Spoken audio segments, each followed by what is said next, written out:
పొద్దున్నే లేచి సూర్యుని చూడబోయా, వినాయకుడు ఏమిటో శివుడు ఏమిటో అన్నీ తెలుసు. సూర్యుడినే చూడండి, అందరు దైవాలు మనకు కనపడరమ్మా. మన అదృష్టం సూర్య భగవానుడు ప్రత్యక్ష దైవం కనపడుతున్నాడు, హాయిగా కనపడుతున్నాడు. 15 కోట్ల కిలోమీటర్ల దూరంలో ఉండి ఒక కిరణం మనకి ఇక్కడికి చేరాలంటే 9 నిమిషాలు పడుతుంది. అంత 9 నిమిషాల్లో కొన్ని కోట్ల కిరణాలని భూమండలానికి అందించి భూమండలాన్ని అంతటినీ తేజోవంతం చేస్తున్న సూర్యుడికి ఎన్ని నమస్కారాలు చేస్తే రుణం తీరుతుంది.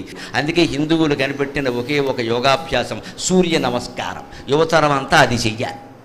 జమ్ము కాదు పనిలే. డాబా మీద సూర్య నమస్కారాలు చేయి. అది కొనడు, 4 యంత్రాలు కొంటాడు, పైకి లేపుతాడు, కిందకి తీస్తాడు, 4 రోజులు వాడతాడు. 4 రోజులు అయ్యాక దాని మీద తువ్వాళ్ళును బనీన్లు ఆరేస్తాడు. అది ఎందుకు కొన్నామంటే తువ్వాళ్ళు బనీన్లు ఆరేడాయి. సూర్య నమస్కారానికి యంత్రంతో పని లేదండి. ఓ తుండుగొడ్డ, ఓ చాపోటి డాబా మీద వేసుకుంటే హాయిగా చేయి, ఒళ్ళంతా బాగుంటుంది. రోజు సూర్య నమస్కారాలు చేసేవాడికి, రోజు సూర్యోదయం సూర్యాస్తమయం చూసేవాడికి డి విటమిన్ లోపం రాదండి అసలు.